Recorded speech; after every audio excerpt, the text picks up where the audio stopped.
انتہائی نرم کو اور بااخلاق لڑکی تھی، میں نے کبھی اسے مخاطب کرنے کی کوشش نہیں کی۔ ایک روز کالج سے چھٹی ہوئی تو شدید گرمی تھی، میرے پاس موجود پانی ختم ہو چکا تھا۔ تبھی فاطمہ نے اپنے بیگ سے بوتل نکالی تو مجھ سے رہا نہ گیا۔ میں اپنا گلاس لے کر اس کے پاس گئی اور بولی، کیا تم مجھے تھوڑا سا پانی دے سکتی ہو؟ میرے سوال پر پہلی بار اس نے نظریں اٹھا کر مجھے دیکھا اور وہ کچھ بولتی اس سے پہلے ہی عائشہ نے مجھے بازو سے پکڑ کر پیچھے کیا اور چونک کر کہنے لگی، یہ تم کیا کرنے والی تھی؟ پاگل ہو گئی ہو؟ ایک شیعہ لڑکی سے پانی پینے لگی تھی؟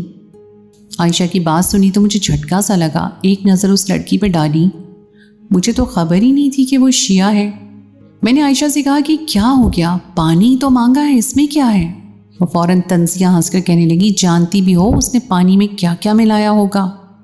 کیا خبر اس نے کچھ ایسا ملایا ہو جیسے ہی پی کر تم شیعہ ہو جاؤ تو؟ عائشہ کی بات سنی تو میں جھنجھلا کر اس کا چہرہ دیکھنے لگی۔ میری زبان سے بے ساختہ استغفر اللہ کے الفاظ نکلے۔ وجود تو جیسے کانپ ہی اٹھا تھا۔ میں نے ایک حقارت بھری نظر فاطمہ پر ڈالی اور عائشہ بولی، تمہارے ابو کو پتہ چل گیا کہ تم ایک شیعہ سے پانی مانگ رہی تھی تو تمہارا حشر کر دیں گے۔ میں تو اس لڑکی سے یوں دور ہوئی تھی جیسے کوئی بہت بڑی بیماری ہو۔ میں نے چھوا تو کہیں مجھے ہی نہ لگ جائے۔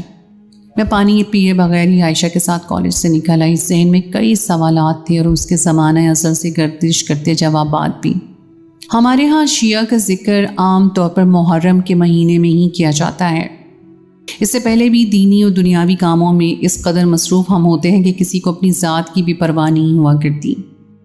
عائشہ مجھ سے کہنے لگی کہ جانتی بھی ہو ہم ان کو کافر کہتے ہیں، یہ لوگ ایسے ایسے کام کرتے ہیں کہ توبہ، مجھے تو تمہیں بتاتے ہوئے بھی شرم آ رہی ہے۔ یہ سب تو بچپن سے ہی میں سنتی آ رہی تھی۔ عائشہ کے ساتھ بیٹھی تو ایک بار پھر اس کا جانب دوڑ چلا۔ ہم تو بچپن سے ہی سن رہے تھے اور ہماری سوچیں پختہ ہو چکی تھی کہ شیعہ چاولوں اور دلیم میں بچوں کا خون مکس کرتے ہیں۔ اس کے علاوہ جب 10 محرم کی رات آتی ہے تو یہ شام غریبہ کہتے ہیں۔ اس رات سبھی شیعہ مرد عورتیں ایک بڑے کمرے میں ایک ساتھ جمع ہو جاتے ہیں اور پھر غلط کام کرتے ہیں۔ میں نے جب پہلی بار اپنی ماں کو پھپھو سے ایسے کہتے ہوئے سنا تھا تو تب میں 12 سال کی تھی۔ ظاہر سی بات ہے یہ عمر تو ہوتی ہی تجسس بھری ہے۔ مجھے علم ہوا تو اسی پر میری سوچ پختہ ہو گئی۔ دل میں خود بخود ہی میں نفرت سے پنپنے لگی۔ یہ لوگ کیسے لوگ تھے جو خود کو مسلمان کہتے تھے مگر پھر شام غریبہ میں سب مل کر ایک ساتھ غلط کام کرتے تھے؟ کیا یہ لوگ مسلمان نہیں تھے؟ ایک خدا کو ماننے والے نہیں تھے؟ میں نے اس بارے میں عائشہ سے بھی ذکر کیا تھا کہ کیا انہوں نے خدا کے احکامات کو نہیں مانا؟ یہ لوگ قرآن مجید نہیں پڑھتے؟ جب خدا نے ان سب سے منع فرمایا ہے کہ مرد عورت کے بیچ ایک پردہ حدود حائل ہیں، محرم اور نامحرم کے کچھ اصول رکھے ہیں، تو پھر یہ لوگ ایسا کیسے کر سکتے ہیں؟ اگر یہ لوگ اس قدر غلیظ ہیں تو ان کو ہماری حکومت نے مسلمان کیوں کہہ رکھا ہے؟ قادیانیوں کی طرح ان کو بھی غیر مسلم کیوں نہیں درج کیا؟ عائشہ میری بات سنتی تو کہنے لگی، تبھی تو ہم لوگ ان کو کافر کہتے ہیں، کیونکہ یہ لوگ تو ازل سے ہی مسلمان نہیں، خود ہی مار کر خود ہی روتے ہیں اور ایسے غلط کام کرتے ہیں کہ ہم سوچ بھی نہیں سکتے۔ تبھی تو میں تمہیں فاطمہ سے دور رکھ رہی تھی۔ ان کا تو قرآن مجید ہی الگ ہے جس کے 40 سپارے ہیں۔ یہ لوگ تو 10 محرم کو ایک گھوڑا بھی نکالتے ہیں اور ہمارے ہاں تو یہ مانا جاتا ہے کہ یہ لوگ جب بھی چکن چاول بریانی بنائیں اس میں اس گھوڑے کی گندگی کو شامل کرتے ہیں۔ اور تو اور یہ حافظ قرآن بھی نہیں ہوتے، ان کو تو اپنا الگ ہی دین ہوتا ہے۔ میں نے عائشہ کی باتیں سنی تو دل میں ایک بار پھر نفرت پروان چڑھنے لگی۔ اگلے روز جب میں کالج گئی تو فاطمہ میری جانب دیکھ رہی تھی۔ میں نے فوراً نظریں چرا لی اور دل میں ایک دیوار سی حائل کر لی۔ مجھے اس سے نفرت ہونے لگی تھی۔ اسے دیکھ کر ایک بار پھر دل میں وہ سبھی برے خیالات آنے لگے اور خود بخود ہی نفرت سی پنپنے لگی۔ محرم الحرام آنے والا تھا۔ جیسے جیسے محرم کے 10 دن قریب آ رہے تھے ہمارے ہاں شیعوں کے خلاف باتیں اور الزامات بھی بڑھنے لگے۔ اکثر میں اور عائشہ مل کر فاطمہ کے خلاف طنزیہ باتیں کرتی اور ہنستی رہتی، جبکہ ہمارے آگے بیٹھی فاطمہ ہر بات سنتی رہتی، مگر کبھی اس نے پلٹ کر جواب نہیں دیا تھا، نہ ہی اس نے جواب میں ہمارے عقیدے کو برا بھلا کہا تھا۔ ایک بار تو عائشہ کہنے لگی کہ دیکھا، سچی ہوتی تو ضرور پلٹ کر جواب دیتی، مگر اس کے پاس کوئی جواب ہی نہیں ہے تو بھلا یہ کیا جواب دی؟ اتنا سننا تھا کہ فاطمہ پلٹ کر ہماری جانب دیکھنے لگی۔ اس کے چہرے پہ مسکراہٹ آئی۔ وہ مسکرا کر کہنے لگی، ہمارے پیارے نبی حضرت محمد صلی اللہ علیہ وآلہ وسلم نے فرمایا ہے کہ ایک آدمی کے جھوٹا ہونے کے لیے یہی دلیل کافی ہے کہ وہ ایک بات کو سنے اور بغیر تصدیق کیے اس کو آگے پھیلانا شروع کر دے۔ فاطمہ کے منہ سے یہ سننا تھا، میں گنگ رہ گئی۔ ہنسی سمٹ چکی تھی اور آخر اس کا مطلب کیا تھا؟ یہ فرمان رسول اللہ صلی اللہ علیہ وآلہ وسلم کا تھا، جس میں وہ کہہ رہے تھے کہ وہ شخص جھوٹا ہوتا ہے جو ایک بات سنے اور بغیر تصدیق کے آگے پہنچانا شروع کر دے۔ تو کیا یہ ساری باتیں تصدیق شدہ نہیں تھیں؟ دماغ میں ایک نئی سوچ نے جنم لیا تھا۔ محرم حرام کے دن شروع ہو چکے تھے۔ گھر میں آ کر کچھ پوچھتی تو ابو ڈانٹ کر چپ کروا دیتے اور کہتے کہ تم ان باتوں میں دخل مت دو، یہ لوگ گمراہ ہیں اور ہر وقت گمراہیاں کرتے رہتے ہیں۔ ان کے پاس تو نہ جانے کیسا جادو ہے، جو شخص بھی ان کے ساتھ رہے ان کی بنائی ہوئی جگہوں پر جائے تو اپنا عقیدہ ہی بدل دیتا ہے۔ خبردار جو آئندہ کے بعد تم نے ان کا نام بھی لیا۔ میں تو ابو سے بہت ہی خوف کھاتی تھی، اس لیے میں نے انہیں نہیں بتایا کہ میری کلاس میں مجھ سے آگے ہی ایک شیعہ لڑکی بیٹھتی ہے، مگر دل میں تجسس بے چین کیے ہوئے تھا۔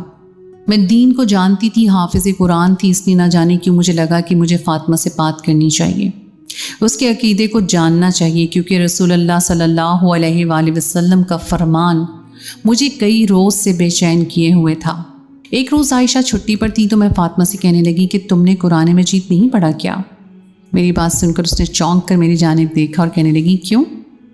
ہم مسلمان نہیں؟ میری عمر اس وقت 5 سال تھی جب میں نے پہلی مرتبہ قرآن مجید ختم کیا تھا۔ میں نے جب فاطمہ کی بات سنی تو غور سے دیکھنے لگی، بولی تم لوگوں کا قرآن تو 40 پاروں کا ہوتا ہے نا؟ میری بات سن کے وہ مسکرائی، کہنے لگی کہ ہمارے پیارے نبی صلی اللہ علیہ وآلہ وسلم پر قرآن مجید جو نازل ہوا اسے 30 حصوں میں بانٹا گیا اور ہر حصے کو پارہ کہا جاتا ہے۔ اس کی بات سن کر میرا تجسس مزید بڑھتا جا رہا تھا۔ میں نے کہا تو تم کیا ایک خدا کو مانتی ہو؟ وہ سب کچھ بتانے لگی کہ ہاں ہم ایک خدا کو مانتے ہیں، اس کے 1,24,000 انبیاء پر ایمان رکھتے ہیں اور یہ عقیدہ رکھتے ہیں کہ جو بھی خدا کے ساتھ کسی کو شریک کرے یا اس کے دین میں رد و بدل کرے وہ کافر ہوتا ہے۔ اس کی باتیں جیسے رس گھول رہی تھیں۔ چند گھنٹوں میں ہی فاطمہ کی جانب میں مائل ہونے لگی، مگر ایک دم سے ابو کی بات ذہن میں آئی کہ شیعہ تو جادوگر ہوتے ہیں اور اپنی باتوں میں پھنسا لیتے ہیں کہ سامنے والا دیکھتا رہ جاتا ہے، مگر یہ تو فقط اس کا کردار اور اخلاق تھا، وہ تو کہیں سے بھی کوئی جادوگر نہیں لگ رہی تھی۔ مگر اس کے باوجود میرے ذہن کے سوالات تھے، وہ میرے ہر سوال کا انتہائی نرمی سے جواب دے رہی تھی۔ آخر میں اسے پوچھ بیٹھی کہ یہ شام غریبہ کیا ہے؟ تم لوگ شام غریبہ میں کیا کرتے ہو؟ میری بات سن کر وہ خاموش ہو گئی، کہنے لگی اتنے سوالات کے جواب دے دیے، مگر میں چاہتی ہوں کہ تم اس بار 10 محرم کو میرے ساتھ جا کر خود دیکھو کہ آخر شام غریبہ میں کیا ہوتا ہے۔ ہم سب شیعہ مل کر شام غریبہ میں آخر کیا کرتے ہیں۔ فاطمہ کی بات سنی تو میں اچھل کر اس سے کئی قدم دور ہٹی۔ میں کہنے لگی میرے ابو میرا سر دھڑ سے الگ کر دیں گے، میں تمہارے ساتھ شام غریبہ کیسے جا سکتی ہوں؟ کیا خبر وہاں میرے ساتھ کیا ہو جائے؟ فاطمہ خاموش ہو کے بولی یہ سب تو تم لوگوں کی سوچ کا فطور ہے، خیر تمہاری مرضی، جو حقیقت تھی میں نے بتا دی۔ اگر تم 10 محرم کی شام میرے ساتھ جانا چاہو تو ضرور بتانا، جب تک تم سب کچھ اپنی آنکھوں سے نہیں دیکھو گی تمہیں یقین نہیں آئے گا۔ میں نے فاطمہ کی بات پر غور کیا تھا، اس روز گھر گئی تو یہی سوچ میں گم رہی۔ نماز پڑھ کر دعا مانگی تو شام غریبہ ذہن میں آئی، قرآن مجید کھول کر تلاوت شروع کر دی۔ فاطمہ کی باتیں بار بار ذہن میں گھومنے لگیں۔ جانتی تھی کہ میں تجسس مزاج لڑکی ہوں، جب تک اس تجسس کو ختم نہیں کر لوں گی میں کبھی بھی عبادت میں دھیان نہیں لگا سکوں گی۔ فاطمہ کی باتیں تو جیسے میرے سر پر سوار ہو چکی تھی، ایسا لگتا تھا جیسے اس نے مجھ پر سچ مچ جادو ہی کر دیا ہو۔ میں تو ہر جادو کا توڑ آیت الکرسی پڑھ کر خود پر دم کرنے لگی، مگر دماغ اس جانب سے ہٹ ہی نہیں رہا تھا۔ اگلی روز میں کالج گئی تو عائشہ بھی آئی تھی۔ میں نے اس کے سامنے تو فاطمہ سے کوئی بات نہیں کی، مگر میں اس سے اپنی کیفیت بیان کرنا چاہتی تھی، یہاں تک کہ کہہ بھی دیا کہ تم نے کل سے مجھ پر کیسا جادو کر رکھا ہے کہ مجھے کہیں سکون نہیں مل رہا۔ دل کہتا ہے شام غریبہ دیکھوں، مگر دماغ روکتا ہے کہ تم برباد ہو جاؤ گی۔ فاطمہ نے مجھے اپنے پاس بٹھایا، ہم کینٹین میں تھے۔ اس نے مجھے قریب بٹھا کر نواسہ رسول صلی اللہ علیہ وآلہ وسلم کے بچپن کے واقعات بتانا شروع کر دیے۔ میں جیسے جیسے تصور کر رہی تھی میری بے چینیاں کم ہوتی جا رہی تھیں۔ آخر میں فاطمہ بولی 4 دن بعد 10 محرم ہے، تم میرے ساتھ چلنا، میں تمہارے محلے تمہیں لینے آؤں گی۔ نہ جانے کیوں میں نے جانے کی حامی بھر لی۔ دماغ پر ایسا سحر طائر تھا کہ میں انکار نہیں کر سکی۔ نہ جانے کیسا جادو کر دیا تھا اس نے چند دنوں میں ہی مجھ پر کہ میں بس حقیقت اپنی آنکھ سے دیکھنا چاہتی تھی۔ 10 محرم کا دن قریب آ رہا تھا اور ہمارے ہاں قرآن خوانی رکھی گئی اور نعت کی محفلیں سجائی گئیں۔ 10 محرم کا دن چڑھا تو میں نے روزہ رکھا ہوا تھا، کیونکہ آج کے دن کا روزہ بڑا باب برکت سمجھا جاتا ہے۔ میں شش و پنج میں مبتلا تھی، سمجھ نہیں آ رہی تھی کہ کیا بہانہ بنا کر گھر سے نکلوں۔ میرے ابو نے تو خاص منع کر رکھا تھا کہ آج کی شام کوئی بھی عورت گھر سے باہر نہیں نکلے گی۔ میں نے کچھ سوچا اور پھر زندگی میں پہلی دفعہ ابو سے جھوٹ بولنے کے لیے آئی۔ ابو بیٹھے تھے، میں کہنے لگی کہ ابو، میری دوست عائشہ کے ہاں قرآن خوانی ہے، اس لیے مجھے خاص آنے کی دعوت دی تھی، تو کیا میں اس کے ہاں چلی جاؤں؟ ابو نے یہ سنا تو کہنے لگے ہاں، وہ میری ایک عزیز کی بیٹی ہے، اس لیے تم چلی جاؤ، بھائی تمہیں راستے میں چھوڑ آئے گا اور جب واپس آنا ہو تو مجھے فون کروا دینا۔ میں نے ہاں میں سر ہلا دیا اور میرے پاس موبائل موجود تھا۔ میں نے فاطمہ کو کال کر دی۔ مغرب سے کچھ دیر پہلے بھائی مجھے عائشہ کے گھر کے پاس چھوڑ کر چلے گئے۔ وہاں فاطمہ آ چکی تھی، اس کا گھر ہمارے محلے سے 10 منٹ کی دوری پر تھا۔ اس نے سیاہ لباس پہن رکھا تھا اور سیاہی برقعے میں ملبوس تھی۔ مجھے کہنے لگی یہ تم نے سفید چادر کیوں کر رکھی ہے؟ کیا تم جانتی نہیں آج 10 محرم ہے اور تم شام غریبہ کی مجلس میں جا رہی ہو؟ یہ لو میں تمہارے لیے کالی چادر لے کر آئی ہوں۔ میں نے اس کی بات مانی اور فوراً چادر سے خود کو لپیٹ لیا۔ جانے آگے جا کر میرے ساتھ کیا ہونے والا تھا، دل میں عجیب سے وسوسے تھے۔ جبکہ فاطمہ پرسکون تھی، اس نے میرا ہاتھ تھاما اور مجھے اپنے ساتھ لے جانے لگی۔ وہ ایک شیعوں کا محلہ تھا جو ہمارے محلے کے بعد آتا تھا۔ ہر سو بڑے بڑے بینرز لگے ہوئے تھے، کہیں پر لبیک یا حسین لکھا تھا اور کہیں پر نواسہ رسول پر سلام بھیجے جا رہے تھے۔ مجھے لے جانے لگی اور میرا وجود تھر تھر کانپ رہا تھا۔ دل چاہا کہ وہیں سے سب کچھ چھوڑ کے واپس بھاگ جاؤں، مگر میں ایسا نہیں کر سکی۔ ذہن میں تصویریں بن رہی تھیں۔ کہا جاتا ہے کہ یہاں پر اجتماعی زیادتیاں کی جاتی ہیں اور غلط کام کیے جاتے ہیں۔ کہیں آج میری عزت بھی نیلام ہوگی تو؟ میرے ماں باپ تو مجھے جان سے ہی مار دیں گے۔ آنکھوں میں خوف کے مارے میرے آنسو آ رہے تھے، مگر واپس جانے کا کوئی راستہ نہیں بچا تھا۔ میں نے اپنی عزت خدا کے سپرد کی اور آگے بڑھنے لگی۔ وہاں کئی عورتیں اور مرد جا رہے تھے، سبھی سیاہ لباس میں ملبوس تھے۔ فاطمہ مجھے اندر لے گئی جہاں ہر سو کئی عورتیں بیٹھی ہوئی تھیں۔ وہیں ہر جگہ بنا کر فاطمہ مجھے لے کر بیٹھ گئی۔ ہم سب آگے، اس کی امی اور بہنیں بھی بیٹھی تھیں۔ فاطمہ نے میرا تعارف کروایا تو بڑی خوش دلی سے میرا استقبال کرنے لگی۔ میرا دم وہاں گھٹنے لگا تھا، میں وہاں سے بھاگ جانا چاہتی تھی۔ مغرب کے بعد فوراً ہی لاؤڈ سپیکر پر ایک شخص کی آواز گونجی جو کہنے لگا کہ تمام تر روشنیاں بجھا دی جائیں۔ میرا دل حلق کو آیا تھا، گویا اپنی موت دکھائی دینے لگی تھی۔ میں نے فاطمہ کا ہاتھ تھام لیا، بولی اب کیا ہونے والا ہے؟ ذہن میں تصور آیا کہ اب مرد بھوکے بھیڑیوں کی مانند عورتوں کی عزت پامال کرنے لگے ہیں۔ مگر جو ہی ہر سو اندھیرا ہوا تو ایک مرد لاؤڈ سپیکر میں واقعہ کربلا سنانے لگا۔ وہ امام حسین کی شہادت کے بعد کا منظر بیان کر رہا تھا۔ وہ کہہ رہا تھا کہ جب رسول اللہ صلی اللہ علیہ وآلہ وسلم کے نواسے کو شہید کر دیا گیا تو ایک بھی مرد باقی نہیں بچا سوائے امام حسین کے بڑے بیٹے جو اس وقت بیمار تھے۔ امام زین العابدین کے علاوہ سب شہید کر دیے گئے۔ وہ مولوی کہنے لگے کہ شہادت کے بعد یزیدی فوج نے نواسہ رسول صلی اللہ علیہ وآلہ وسلم کی لاش پر گھوڑے دوڑا دیے۔ ہر سو کوہرام مچ گیا تھا۔ خیمے میں موجود مستورات رونے لگیں۔ جب یزیدی فوج خیموں کی جانب آئی اور خیموں کو آگ لگا دی، رسول زادیوں کے پاس نہ بھائی تھا، نہ بیٹے اور نہ ہی بھانجے، نہ بھتیجے، سب صحرا میں پامال کیے جا چکے تھے۔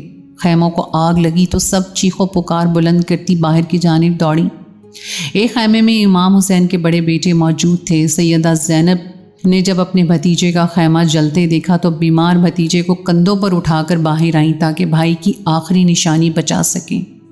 کئی مستورات اور بچے اس بھگدڑ اور آگ میں جل گئے۔